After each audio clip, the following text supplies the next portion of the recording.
guys, so as you can see, we've got the Dakota moving around.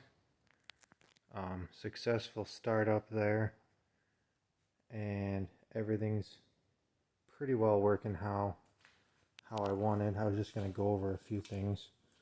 You can see my wiring down there, I guess, sort of, but everything's laid out pretty well. Probably could maybe tie them together a little better, but there'll be some cleanup to do. Even as clean as I feel like I made this thing, there's still a lot of wires and stuff going all over the place. But for the most part, the power steering's working perfect.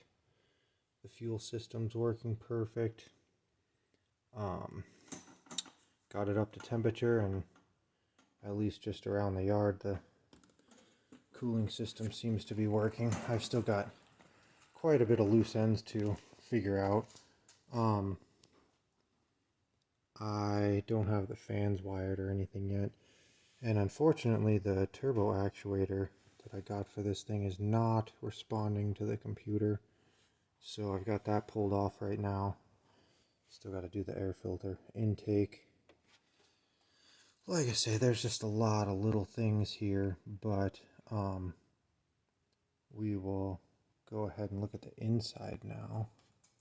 Just show you what's left there. So, and just turning the key on here, a few things I'm going to have to work on the dash.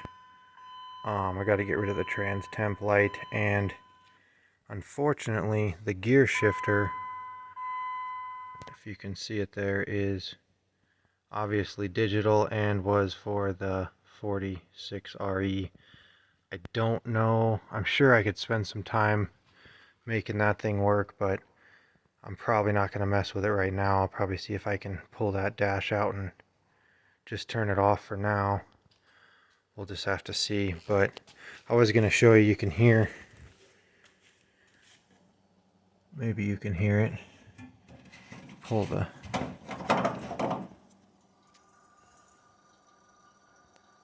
gas cap and you can hear the pump is just running constantly, cycling fuel through my H fitting, and so it'll just do that continually while it's running. That's pretty much how I've set up all of them. And the last few things I have to finish up in here, we're gonna get some gauges probably put in right there. I'm thinking, as long as I can get the tach to work. I haven't messed with that yet. That is the only gauge that is not working. Everything else comes right on. And then I got to get this guy wired.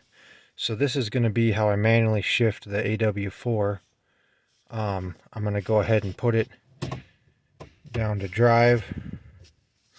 And then my plan is to mount it right here so that you can rest your hand on the shifter.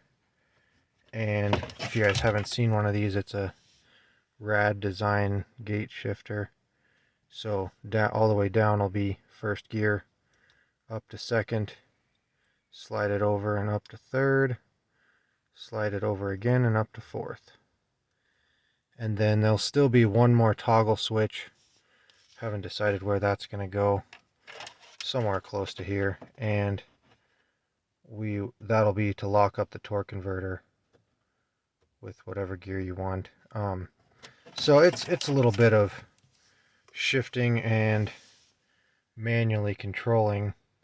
Not quite as convenient as having a transmission controller, but I do like being able to select the gears, especially on my mountain passes and stuff. It's nice to downshift whenever you want and all that. And it saves you probably $1,500 on a transmission controller, so that's not all bad either.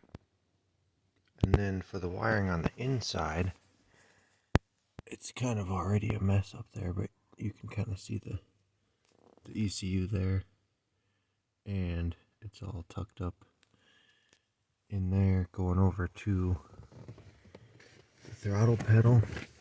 And you can see my arm here that goes up. Let's see, it's pretty high up there to get light on it, but up at the top of that arm, it's gonna pull the kick down cable there.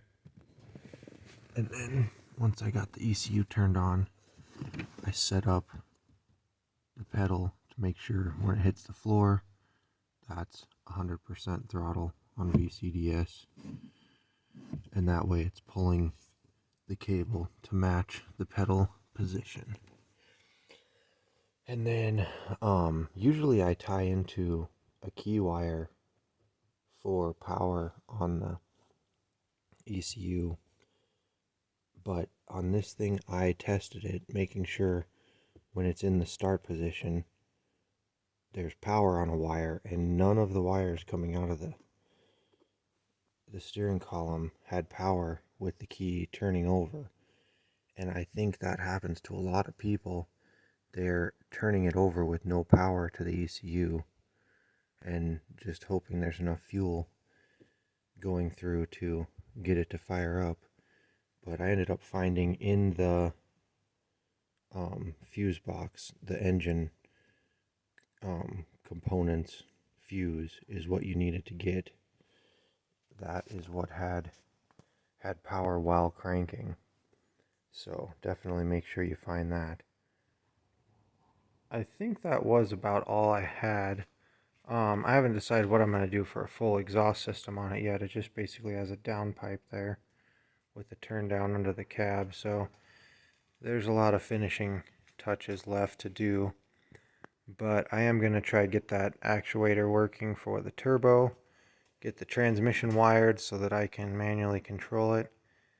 And we will be real close to getting a test drive on this thing. So pretty excited about that, but unfortunately it'll be a week or two waiting on parts to come in, so we'll see what all that turns out to be. But it's definitely exciting to drive it around the yard, that's for sure. So stay tuned. Thanks for watching.